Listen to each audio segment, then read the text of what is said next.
All right, morning guys. We're back in the shop today.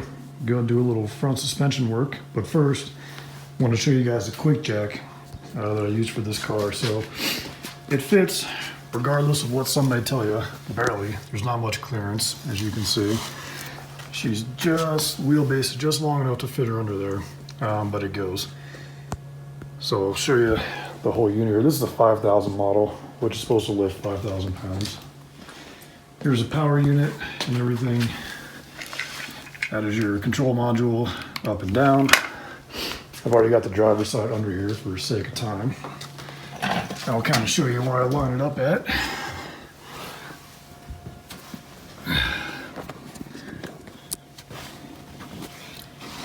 So I like to go about on this frame rail here, and then in the back,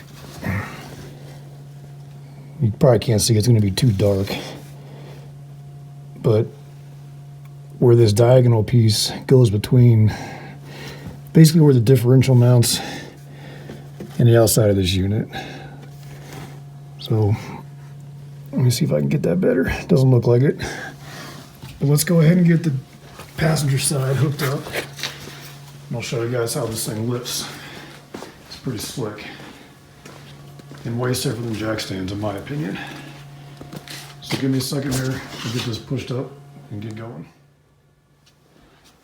All right, so got everything set up. I brought my work light. Hopefully it lights it up a little bit better.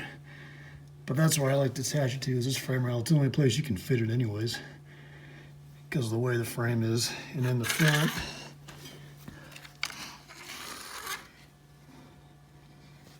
is right there on that frame rail. So the only thing you have to be careful of is that most of these, is that the two frames are basically parallel to each other, because if they're not, what happens is that inside corner will start to lift up if the frames aren't parallel to each other. It's hard to do on the TR6 because the frame just isn't parallel, period. But one thing to watch out for if you're lifting. So let's get her up in the air.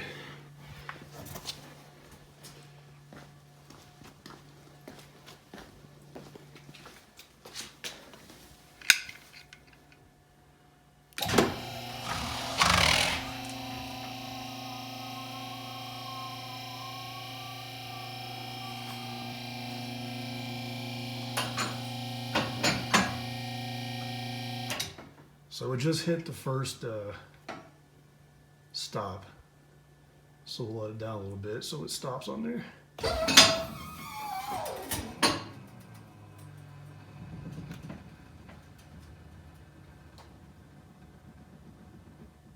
That should be it. Let's verify.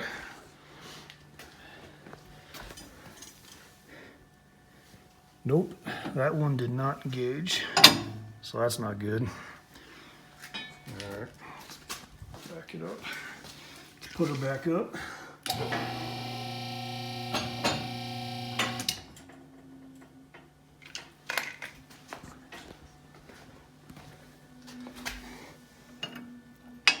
Okay, so that one should be good.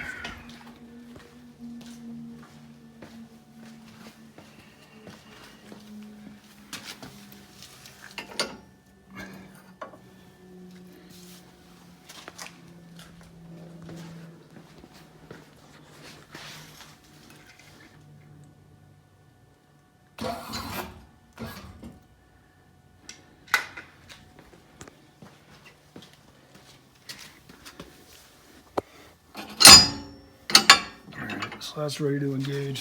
Sometimes the cam gets stuck.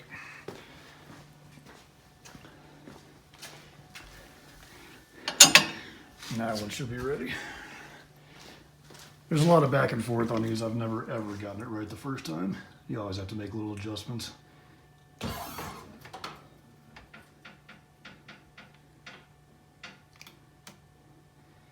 like to hold the button down. It releases the pressure out of the hydraulics.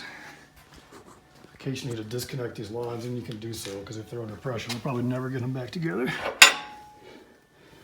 So that looks good.